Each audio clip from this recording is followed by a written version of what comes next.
Segera download Apa saja yang Quran disebut Tadabbur, Al-Quran, dia meraih tafsir kebaikan. dalam genggaman Contoh, Anda. bulan Ramadan adalah bulan Al-Quran.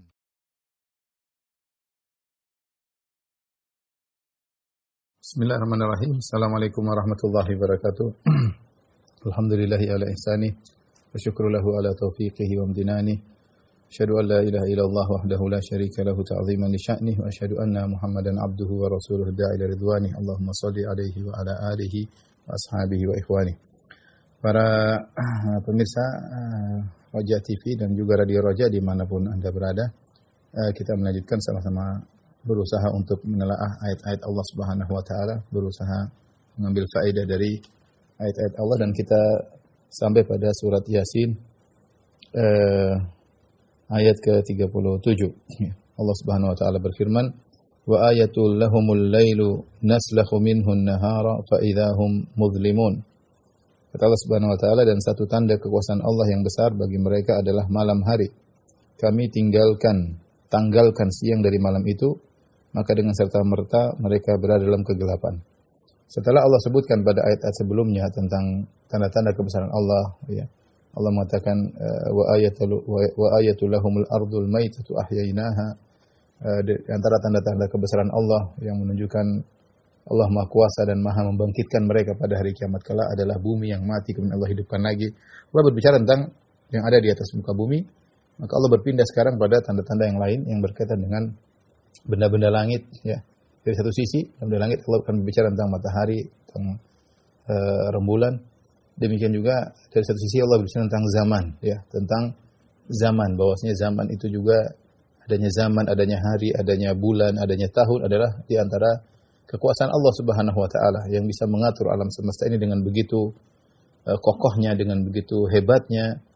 Tentu mudah bagi Dia untuk membangkitkan manusia pada hari kiamat kelak. Maka Allah mengatakan wa ayatul lahumul lailu naslakhu minhun nahar. Di antara tanda-tanda kebesaran Allah adalah malam hari. Malam hari. Malam hari adalah tanda kebesaran Allah. Ya, naslakhu minhun nahar. Dengan malam hari tersebut kami mencabut siang hari. Fa idahum mudhlimun, tiba-tiba mereka dalam kegelapan. As-salakh dalam bahasa Arab biasanya digunakan untuk salkhul jild, yaitu kalau seorang ingin setelah menyembelih kambing dia mengambil kulitnya, disebut dengan salkhul jilid, yaitu mengambil kulit dari hewan kambing tersebut atau yang semisalnya, ya. Allah menggunakan lafal tersebut, kata sebagian ulama seperti Al-Alusi, karena begitu kulit diambil dari kambing yang setelah disembelih tadi, maka yang nampak adalah dagingnya. Artinya diambil sesuatu, nampak yang lain. Sama seperti malam dan siang. Ketika siang dicabut, siang dipisahkan dari malam, maka kemudian yang nampak adalah malam. Karena siang telah dicabut sebagaimana kulit hewan dicabut, kemudian yang nampak adalah dagingnya. Dari sisi inilah ada kesamaan, kata Al-Alusi rahimahullah dalam kitab tafsirnya Ruhul Ma'ani. Dan ini adalah nikmat dari Allah Subhanahu wa taala, ya. Kalau Allah seandainya menjadikan siang terus-menerus, tentu kita akan sulit untuk istirahat, untuk menjalankan aktivitas, dan mungkin akan terjadi kerusakan di alam semesta. Makanya Allah mengatakan, "Qul ara'aitum in ja'alallahu 'alaikumun nahara sarmadan ila yaumil qiyamah man ilahun ghairullahi ya'tikum bilailin taskununa fi afala tubsirun." Kata Allah Subhanahu wa taala, katakanlah, bagaimana menurut kalian seandainya Allah menjadikan siang hari selama-lamanya sampai hari kiamat? Siapa Tuhan yang lain yang bisa mendatangkan malam bagi kalian, yang kalian akan tenang di malam hari tersebut? Fala tubsirun, tidakkah kalian melihat? Jadi nikmat Allah adalah menjadikan siang dan malam. Ini kenikmatan yang tanda-tanda kebesaran Allah yang kita lihat tiap hari. Ya.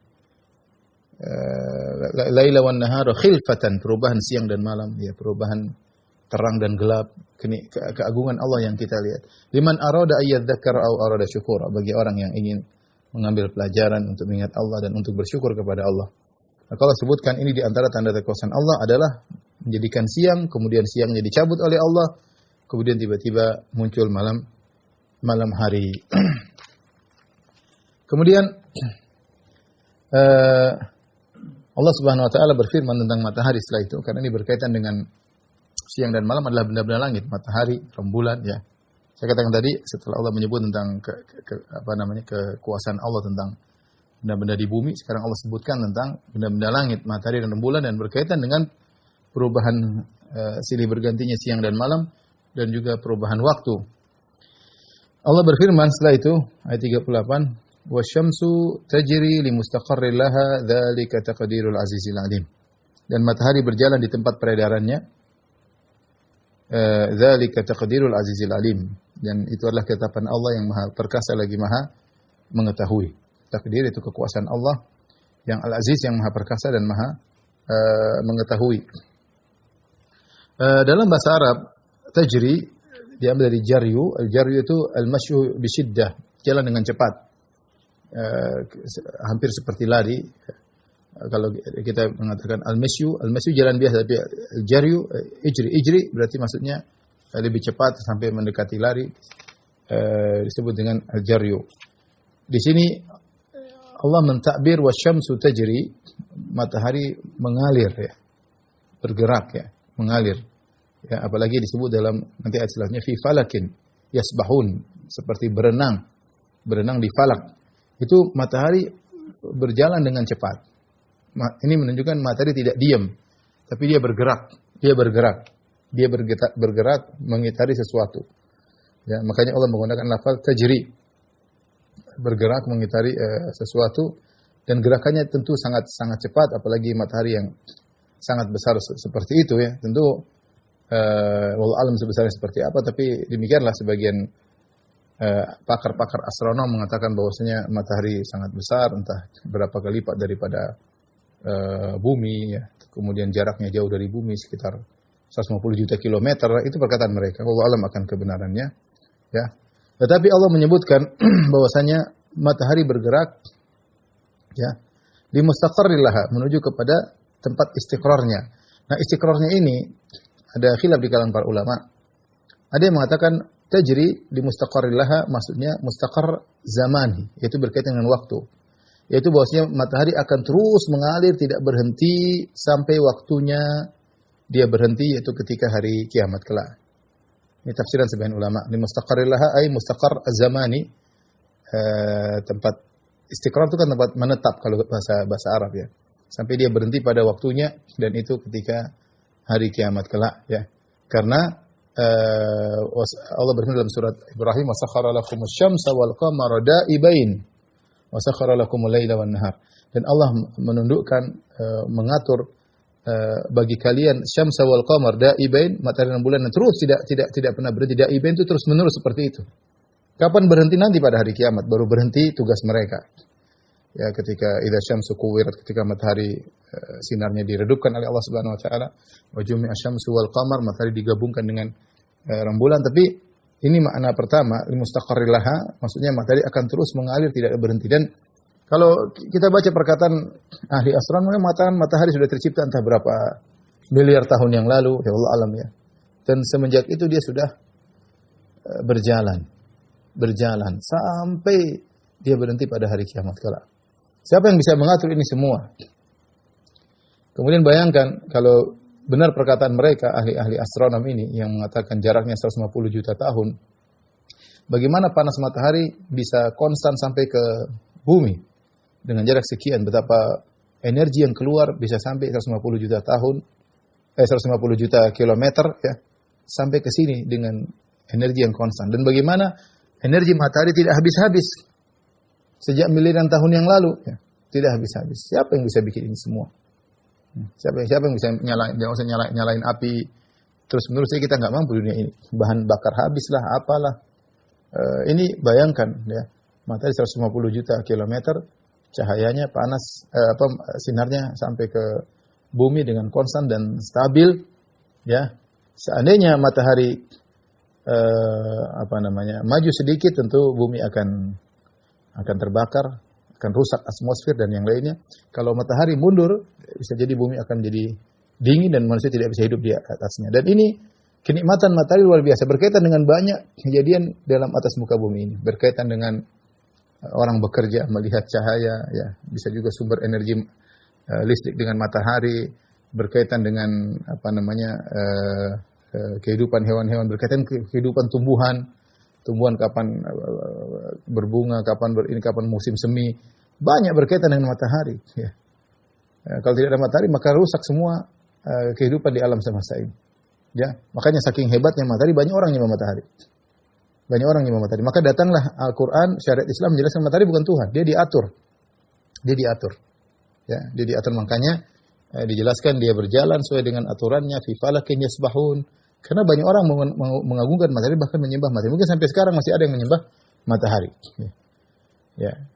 Kenapa? Saking banyak manfaat yang manusia dapatkan dari matahari. Ini semua diatur. Sampai kapan? Limustaqarrillah, sampai waktunya yang Allah tentukan, yaitu hari kiamat kelak. Ini pendapat. Pendapat yang mengatakan tajri limustaqarrillah, maksudnya adalah ada satu tempat, ya, dia sujud di bawah arsy matahari tersebut, lalu minta izin, ya, kepada Allah Subhanahu wa taala, dan Allah menyuruh dia melanjutkan perjalanannya seperti biasa sampai ada saatnya Allah menyuruh dia terbit dari arah terbenamnya, dari maghrib, dari barat. Ya, disebut mustaqarr di situ karena dalam hadis Rasulullah SAW itu membacakan ayat ini. Wasyamsu tajri li mustaqarrin laha. Bahwasanya matahari berjalan dengan cepat li mustaqarrin laha, menuju ke tempat istiqrarnya. Ya, tetapi tentunya ini hal yang kita sulit untuk kita pahami dengan logika kita, karena hal yang gaib kita nggak tahu bagaimana caranya. Karena disebutkan dalam hadis bahwasanya matahari sujud. Tentu ini juga di luar nalar kita. Ya, kita tahu sujud ya yang punya kaki, yang punya tangan sujud ya tinggal taruh kepala di tanah itu namanya sujud. Tapi matahari sujud tanpa tangan, tanpa kaki, bagaimana? Allah alam bisawab. Sebagaimana ketika Nabi Yusuf alaihissalam bercerita tentang mimpinya kepada ayahnya, ini ra'aitu ahada asyara kaukaba wa syamsa wal qamara ra'aituhum li sajidin. Wahai ayahanda, aku melihat 11 bintang, rembulan, matahari sujud padaku. Bagaimana? Allah alam, kita enggak tahu. Ya. Kalau manusia kita bisa bayangkan sujudnya tinggal turun, dahi letakkan di tanah, selesai sujud. Tapi matahari yang bergerak, tidak ada dataran yang buat dia harus berhenti di situ. Kemudian sambil bergerak terus dia bagaimana sujudnya, bagaimana minta izinnya, ini perkara yang gaib, hanya Allah yang tahu. Allah alam bisawab. Kalau datang hadis dari Nabi SAW kita benarkan. Adapun menganalogikan dengan apa yang kita lihat, maka tentu tidak tepat. Ya.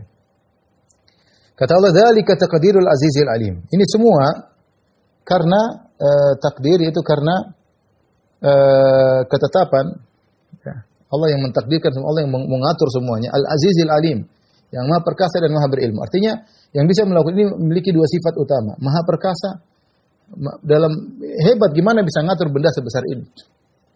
Yang jaraknya kata konon 150 juta kilometer. Al-Alim, yang Maha Berilmu, karena ini matahari ini berkaitan dengan banyak kemaslahatan di atas muka bumi. Jadi semuanya sudah diatur oleh Allah dengan begitu detailnya, ya, makhluk-makhluk yang butuh matahari, kemudian waktunya bagaimana, semuanya luar biasa. Bagaimana cahaya matahari berkaitan kehidupan manusia, dengan kehidupan tumbuhan, dengan kehidupan hewan, suhunya sekian, kemudian ini tidak ada yang bisa bikin seperti ini kecuali yang Al-Aziz, bukan hanya maha hebat, tapi dia juga Al-Alim, maha berilmu. Ilmu tentang matahari, ilmu tentang berbagai macam kehidupan makhluk di bumi ini, yang kemaslahatan makhluk-makhluk ini berkaitan dengan matahari tersebut. Tak mungkin ya, orang bisa melakukan demikian. Ini hanya Tuhan yang bisa melakukannya. Makanya Allah mengatakan, dengan merenungkan tentang matahari, maka kita tahu Allah Al-Aziz dan Al-Alim, maha perkasa dan juga maha Al-Alim, yaitu maha berilmu. Ya. Kemudian Allah Subhanahu wa taala berfirman setelah itu, wal qamara qaddarnahu manazila hatta 'ada kal urjunil qadim. Kata Allah Subhanahu wa taala, dan telah kami tetapkan bagi bulan manzilah-manzilah, sehingga setelah dia sampai ke manzilah yang terakhir, kembalilah dia sebagai bentuk tandan yang tua. Al-urjun, al-idhiq, al-urjunul qadim, tandan yang tua. Jadi kalau kita korma, ya.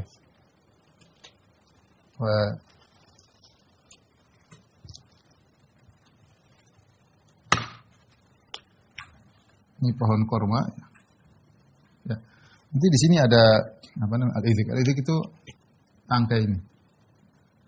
Nah, di sini kemudian buah korma banyak.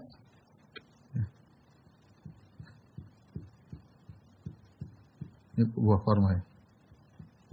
Korma tua, balak merah ya. Nah ini namanya al-idhq, ini namanya urjun. Dia bengkok begini, kalau sudah semakin banyak korma, semakin tua dia namanya al-urjun. Dahannya. Nah kalau kita lihat dari samping, ya, bentuknya seperti ini, seperti kaus, yaitu seperti busur panah, ya, dalam kurung seperti bulan sabit. Nah, itu namanya ini tangkai begini kan banyak kalau buah korma. Sini lagi, nah, sini buah-buahnya banyak, terus ini juga buah-buahnya banyak. Itu namanya al-idhq atau al-urjun ya.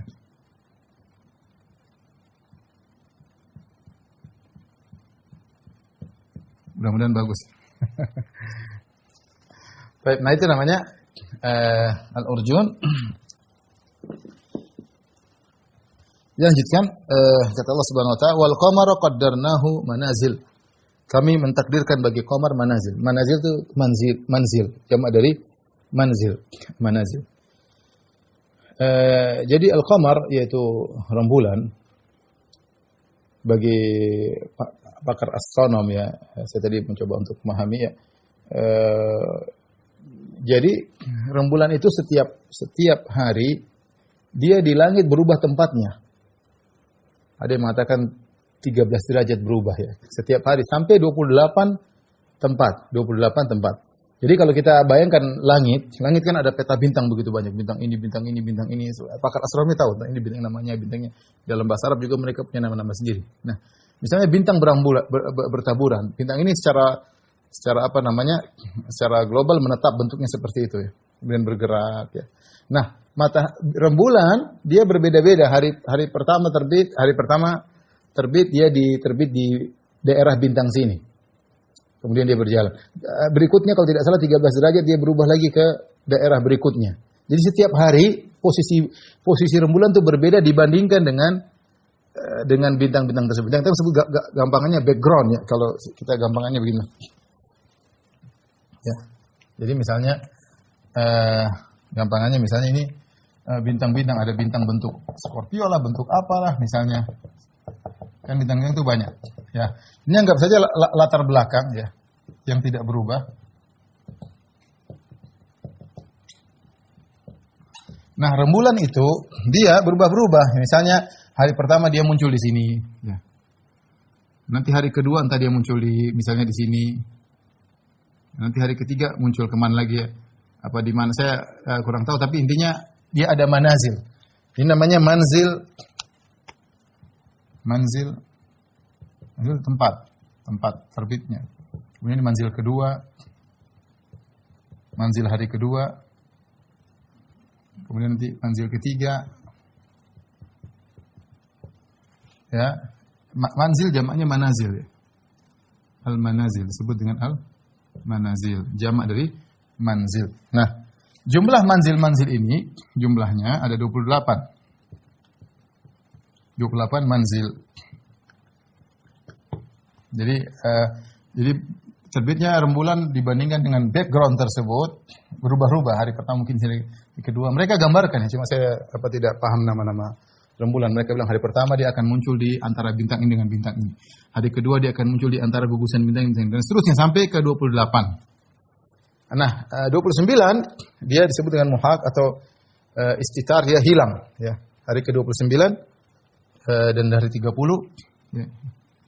Setiap hari berubah tempat. Setiap hari berubah manzil. Nah, hari ke-29 atau 30 tidak kelihatan. Tidak kelihatan ya. Tidak kelihatan. Nah, hari pertama dia muncul seperti bulan sabit ya. Hari pertama seperti al-urjun al-qadim. Al-urjun al-qadim seperti dalam Al-Qur'an ya, seperti bulan sabit. Mungkin tipis ya, mungkin tipis begini. Setelah itu bertambah sampai kemudian menjadi misalnya bulan purnama. Bertambah begini. Bertambah tipis. Setelah itu dia bertambah tebal misalnya.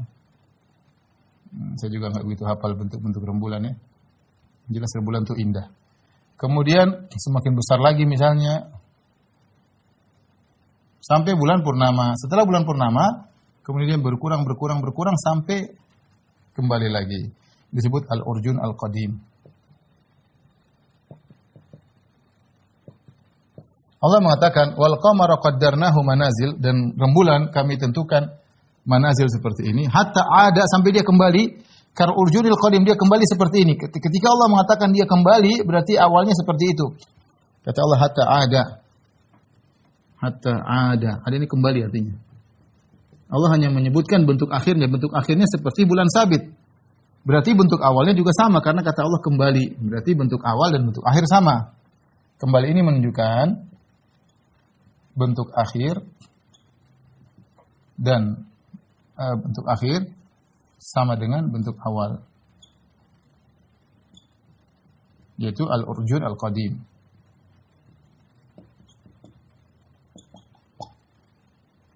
Ya, al-urjun al-qadim. Nah, ikhwan dan akhwat yang rahmatillah subhanahu wa ta'ala, lokasi-lokasi manzil daripada rembulan ini diperlukan oleh orang Arab dahulu. Sehingga mereka, pertama rembulan tentunya penting dalam penanggalan mereka. Makanya Allah berfirman, "Yas'alunaka 'anil ahillah, qul hiya mawaqitu lin-nasi wal hajj." Mereka bertanya kepada engkau tentang ahillah, tentang hilal-hilal. Katakanlah itu adalah mawaqitu lin-nasi wal hajj, tempat waktu-waktu bagi manusia dan juga untuk pelaksanaan haji. Jadi hilal-hilal sangat penting. Dan kenapa orang-orang Arab dahulu mereka menggunakan bulan hijriyah? Karena kalau matahari sulit, hanya pakar astronomi yang pandai hisab yang bisa tahu. Kalau rembulan mereka lihat tinggal muncul, berjalan tiap hari, berubah lokasi terbitnya, kemudian menjadi bulan purnama, kemudian berkurang lagi sampai habis. Ya. Nah, dengan melihat hilal muncul, kemudian mereka kalau lihat rembulan, rembulan ini terletak pada, misalnya mereka rembulan ini terletak di bintang ini. Nah, ini berarti tanggal sekian. Mereka udah tahu. Mereka udah tahu tanggal berapa, misalnya rembulannya di sini misalnya, terbitnya di sini misalnya. Mereka tahu ini bintang apa. Nah, kalau rembulan sudah di sini, berarti tanggal sekian. Meskipun mereka lupa hari, mereka tahu ini tanggal sekian dari bulan. Tanggal 15 tanggal 24 mereka udah tahu. Mereka udah tahu. Kalau ternyata sudah tidak kelihatan, berarti tanggal 29 atau tanggal 30. Mereka sudah tahu. Jadi ini pentingnya orang Arab dahulu, mereka mungkin berkaitan dengan musim-musim juga. Kalau mereka tahu rembulan pada bulan ini letaknya di sini, berarti menunjukkan ini. Mereka tahu. Jadi kalau misalnya bulan Dzulqa'dah, mereka tahu rembulannya posisi ini, berarti musim ini. Mereka tahu. Itu dulu kebiasaan orang-orang Arab dahulu, mereka menggunakan rembulan. Makanya Allah berfirman, "Huwallazi ja'ala asy-syamsa dhiya'an wal qamara nura wa qaddarahu manazil lita'lamu 'adada as-sinina wal hisab." Dialah Allah telah menjadikan matahari dhiya'an, sinar ya, wal qamara nura, dan rembulan sebagai cahaya, wa qaddarahu manazil, dan rembulan ditakdirkan menjadi manzil-manzil, li ta'lamu 'adada sinin, agar kalian mengetahui jumlah-jumlah hitungan tahun, wal hisab, dan juga untuk hisab. Sebagaimana saya sering sampaikan bahwasanya aturan matahari rembulan tidak pernah berubah. Fungsinya di antaranya apa? Di antaranya bahwasanya dengan tidak berubah itu maka bisa ada hisab, bisa ada perhitungan, bisa ada ilmu astronomi. Karena kalau berubah-berubah tidak teratur, rembulan berubah memang manazil tapi teratur setiap bulan begitu. Matahari juga setahun ada perubahan, setiap 13 hari atau berapa ada perubahan, dan itu teratur seperti itu sejak miliaran tahun yang lalu.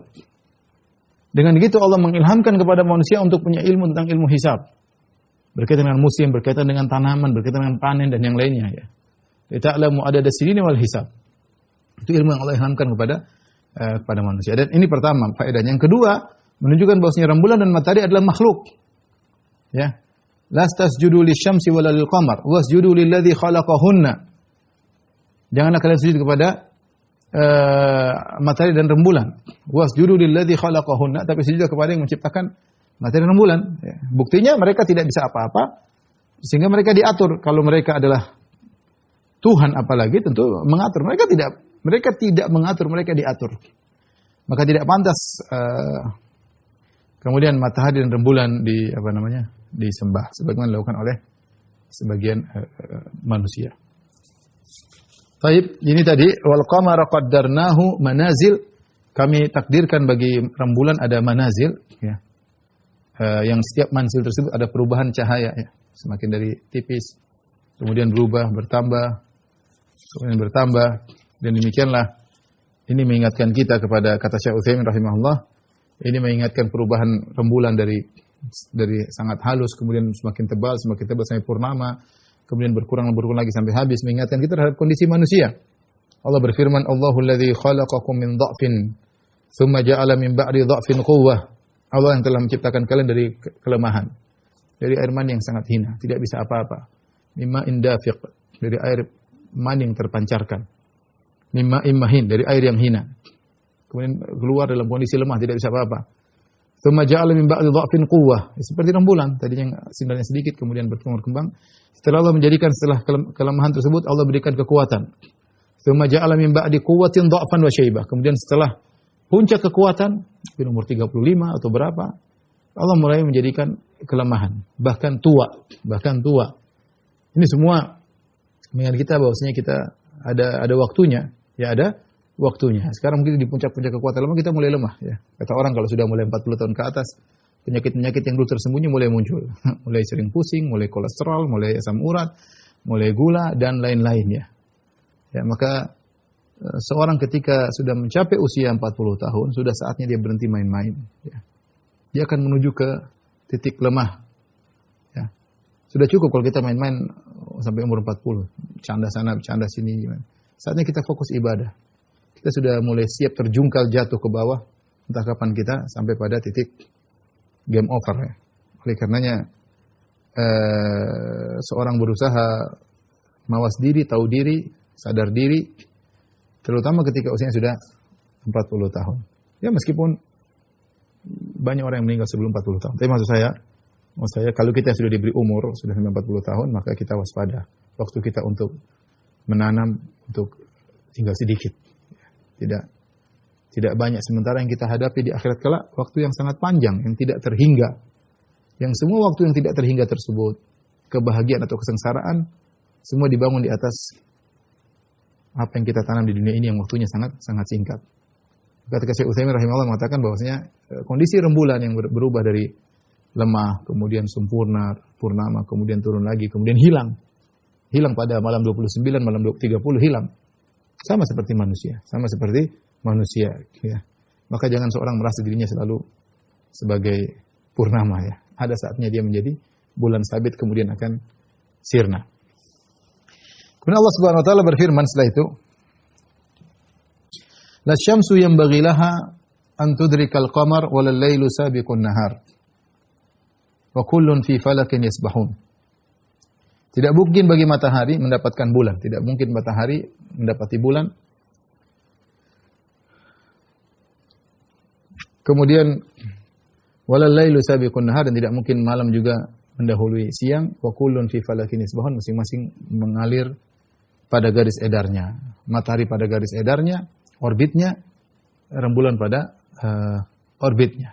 Tidak akan pernah saling bertemu. Ini makna dari ayat ini secara global demikian. Tidak mungkin matahari terbit jam 9 malam, enggak mungkin. Enggak mungkin juga malam tiba-tiba jam 8 pagi sudah malam, enggak mungkin. Ya, kalau waktunya pagi, waktunya malam. Demikian. Tidak akan bergabung. Tidak akan bergabung. Kalau sudah terjadi matahari terbit tidak pada waktunya, rembulan terbit tidak pada waktunya, berarti sudah rusak nizam aturan alam semesta ini. Berarti hari kiamat. Ya. Selama belum hari kiamat, maka la syamsu yanbaghi laha an tudrikal qamar wal lailu sabiqun nahar. Tidak pantas bagi matahari, kan dia tunduk kepada perintah Tuhan. Tidak mungkin, kata Tuhan enggak mungkin. Dia tunduk pada perintah Allah. Tidak mungkin dia mengejar rembulan. Ya, tidak mungkin. Kecuali hari kiamat. Kalau hari kiamat kata Allah, wa jumi'a asy-syamsu wal qamar. Matahari rembulan digabungkan.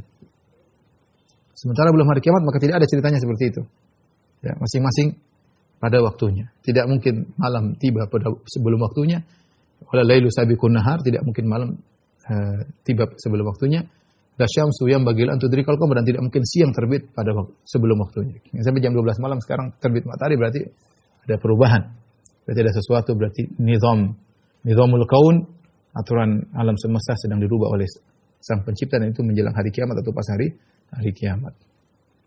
Baik, Allah berfirman, wa kullun fi falakin yasbahun, dan masing-masing fi falak, mengalir fi falak. Falak itu sesuatu yang mustadir. Dalam bahasa Arab falak itu menunjukkan bulat, ya, menunjukkan apa? Bulat, ya. Oleh karenanya dari sisi bahasa menunjukkan bahwasanya orbit atau garis edar matahari rembulan itu membulat, dia membulat. Entah dia putar apa, pokoknya dia membulat.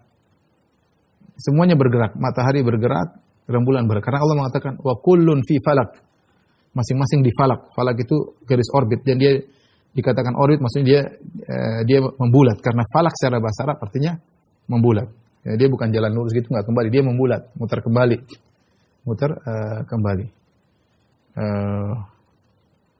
Dan ini menunjukkan matahari bergerak, rembulan juga bergerak. Kemudian juga bantahan dari sebagian orang yang mengatakan bahwasanya aflak, seperti perkataan sebagian falasifah yang mengatakan bahwasanya samawatu sab'a, langit yang 7 adalah aflak as-sab'ah. Langit yang 7 adalah planet-planet yang 7. Kemudian setelah itu ars, kata mereka ars juga falak. Sebelumnya kursi falak, ars juga falak, ya. Ini pendapat yang keliru, dibantah oleh Al-Alusi. Dia mengatakan karena falak itu bukan planet. Falak itu garis orbit. Matahari adalah benda yang fi falak. Dia bukan falak. Ya mungkin secara bahasa itu aflak, tapi dia sedang dalam Al-Quran disebutkan dia sedang beredar di suatu falak. Itu suatu semacam bunderan yang kita nggak melihat. Ya, mungkin kalau di ini ada garis-garis yang kita nggak lihat, tapi itu ada energi yang membuat dia berputar di pada tempat tersebut. Sama seperti rembulan. Adapun sebagian falasifah mengatakan samawatu sab'a, langit yang sab'a samawat, langit yang 7 itulah 7 falak. Bilang tidak, beda. Ya, langit beda dengan falak. Falak garis orbit, orbit. Dan juga bantahan yang mengatakan bahwasanya pendapat yang mengatakan matahari tetap semua berputar mengelilingi matahari tetap tidak bergerak, ini juga salah, karena Allah mengatakan fi falak, matahari kullun fi falakin yasbahun. Matahari berenang, gampangannya yasbah, mengalir dengan cepat di garis orbit tersebut. Dia sedang mengalir mengitari sesuatu, ya, fi falak, ya. Matahari juga bergerak. Dan firman Allah yasbahun bukan, dia tidak seperti di atas dataran kemudian, tapi dia yasbah, orang kalau namanya berenang seperti apa? Seperti air, dia berenang seperti air, seperti ngapung gitu, ya, seperti ngapung. Bukan ada satu benda rel kereta kemudian dia muter di rel kereta tersebut. Tidak, ya. Energi Allah yang Allah membuat dia bergerak tanpa ada rel kereta, tanpa ada tumpuan, ya. Seperti orang yang berenang, ya. Yasbah, makanya Allah menggunakan kata yasbahun. Wallahu a'lam bishawab. Baik, kemudian kita lanjutkan firman Allah Subhanahu wa taala berikutnya. Allah menyebutkan tanda-tanda kebesaran Allah pada yang lain, kata Allah Subhanahu wa taala, "Wa ayatul lahum anna hamalna dzurriyyatahum fil fulkil mashhun." Dan di antara tanda-tanda kebesaran Allah, ya. Kalau berbicara tentang bumi, tadi sebelumnya Allah bicara tentang bumi, tentang Allah ciptakan berpasang-pasangan, Allah tumbuhkan tumbuhan dan macam-macam. Setelah itu Allah sebutkan tentang matahari, rembulan, pergantian siang dan malam, masing-masing pada orbitnya. Sekarang Allah sebutkan bagaimana Allah menundukkan laut, itu suatu nikmat. Bahwasanya laut itu Allah atur gerakannya, ya. Ombaknya sebesar apa, aturannya semua di bawah naungan Allah Subhanahu wa taala. Makanya Allah mengatakan ayatul lahum. Di antara tanda-tanda kebesaran Allah bagi mereka. Maksudnya ini kita bilang Yasin adalah surat Makkiyah, yaitu bagi orang-orang musyrikin agar mereka berpikir bahwasanya ada Tuhan yang mengatur mereka, yang harus mereka sembah. Anna hamalna dzurriyyatahum, kami telah mengangkut, ya. Kami mengangkut keturunan mereka fil fulkil mashhun, dalam bahtera yang penuh muatan. Fil fulkil mashhun. Perhatikan sini.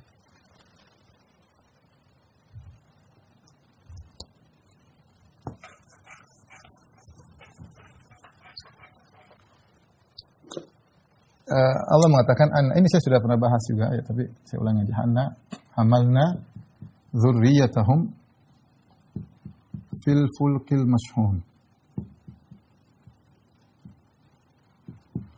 Dan di antara tanda-tanda kebesaran kami angkut dzurriyyatahum. Dzurriyyah ini asalnya maknanya adalah keturunan. Asalnya adalah maknanya keturunan. Tapi dalam ayat ini Allah berbicara tentang nenek moyang. Perhatikan ayat ini, Allah sedang berbicara, wahai orang-orang musyrikin Arab, di antara tanda-tanda kebesaran Allah adalah Allah memikul nenek moyang kalian. Ini artinya nenek moyang. Karena nggak mungkin diartikan dengan keturunan, karena mereka belum muncul. Allah sedang mengingatkan tentang nikmat masa lalu. Kalian tahu bahwasanya nenek moyang kalian Nabi Nuh alaihissalam, ya, dan anak keturunannya, dan kalian orang-orang Arab dari keturunan Sam bin Nuh. Dulu nenek moyang kalian kami selamatkan fil fulkil mashhun, di di kapal yang penuh. Kapal yang berisi, yang penuh berisi. Artinya padahal kapal tersebut sangat sederhana. Kata Allah, hamalna ala dzati alwahin wa dusur. Tajri bi ayunina jazaa'an liman kana kufir. Kata Allah Subhanahu wa taala, kapal Nabi Nuh tersebut kami jadikan dengan apa? Dzati alwahin wa dusur, cuma papan-papan dan paku. Jadi kapal sederhana. Padahal ombak yang dilewati oleh kapal Nabi Nuh itu sangat besar. Ya. Wa hiya tajri bihim. Ya. Seperti fijibal, seperti tinggi seperti gunung. Ya. Kajibal seperti ombaknya tinggi seperti gunung, ya. Artinya ternyata ombak seperti gunung tersebut, ya. Fi maujin kaljibal, seperti ombak seperti gunung, tapi kapal yang sederhana tersebut selamat. Kenapa? Karena Allah yang menyelamatkan mereka. Bukan karena nahkoda yang pintar, nahkodanya mungkin baru pertama kali naik, mungkin enggak ada nahkodanya juga malah. Ya, enggak ada yang nyetir, enggak punya pengalaman nyetir kapal. Ketika itu baru pertama kali, ada yang mengatakan itu kapal pertama, ya Allah alam bisawab. Tapi intinya yang selamatkan adalah Allah Subhanahu wa taala dengan kondisi kapal yang sederhana, ya. Karena Nabi Nuh mengatakan bismillahi majriha wa mursaha. Dengan bismillah berjalan, kapal tersebut berjalan, ombak yang sangat besar. Wa huwa yatajri bihim fi maujin kaljibal, berjalan seperti ombak yang seperti gunung, tetapi ternyata selamat. Siapa yang menyelamatkan? Allah Subhanahu wa taala. Padahal kapalnya penuh. Ini apa? Menunjukkan bahwasanya Allah yang mengatur kapal. Allah yang mengatur lautan, menundukkan lautan. Dan Allah pilih-pilih. Ada yang Allah selamatkan dan Allah yang menyelamatkan.